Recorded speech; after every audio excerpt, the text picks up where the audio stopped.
It's truly the mark of a childish and immature mind to know something can possibly happen, but still assume, pine away for it as if it could be a reality. And that's been the inherent flaw, the fatal flaw of utopian and messianic thinking. Maimonides says in his Principles of Faith that we wait for the Messiah. Though he tarry, we still wait. But there have been various movements in the world that assumed that we could bring the Messiah today, that we could solve problems today that are insolvable. And such it is with the Palestinians. There are people on the left who believe that it's Israel's fault, that somehow if Israel would just do more, give more, that there would be peace with the Palestinians. And it's complete foolishness. There can never be peace with the Palestinians. It just simply will not happen because they don't want it. There's nothing Israel could do short of committing suicide that would bring peace to the Palestinians. Israel could take every settler out of the Judea and Samaria. They could give up half of Jerusalem, and that would not satisfy the Palestinians. They already tried to give away over 90% of the West Bank to Arafat. Barak offered it when he was prime minister, and Arafat started the Intifada. I mean, the Palestinians still don't have Israel on their maps. They incite violence and teach violence in their schools. Gaza is ruled by a terrorist organization. And last week, the Sib Erekat, the Palestinian Authority's chief peace negotiator with Israel, published an op-ed piece in the British Guardian's newspaper, basically declaring eternal war on the Jewish people.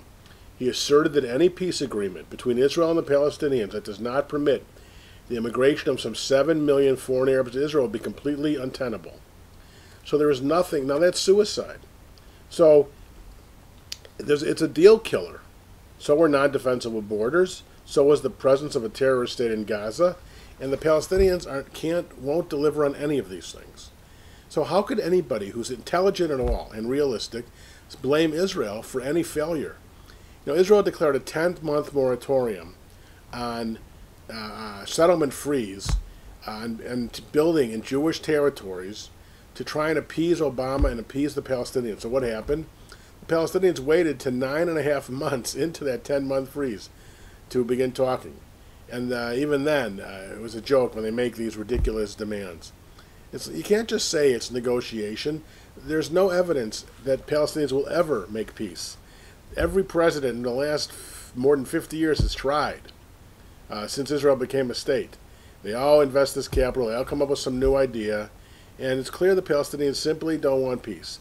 The Arabs want to keep the Palestinian-Israeli issue on the table to deflect attention from the inhumane, brutal, tyrannical treatment they have of their own citizens.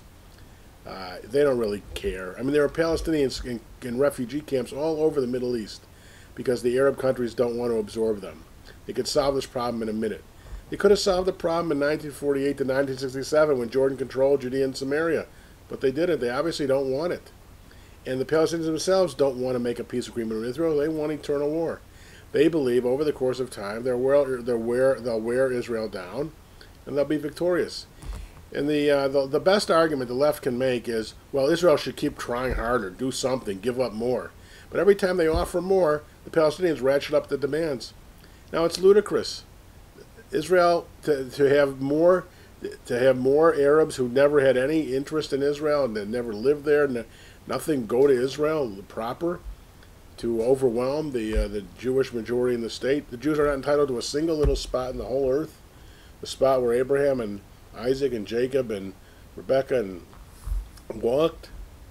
It's just not going to happen. So it's a mark of maturity to understand that some things in life are simply not solvable, and Israel's going to have to hunker down and understand. The West is going to have to understand, the ones who care about truth and justice, that this is a situation where it's Israel against terrorist masses that want to destroy her and destroy the West, and it's going to have to be a battle.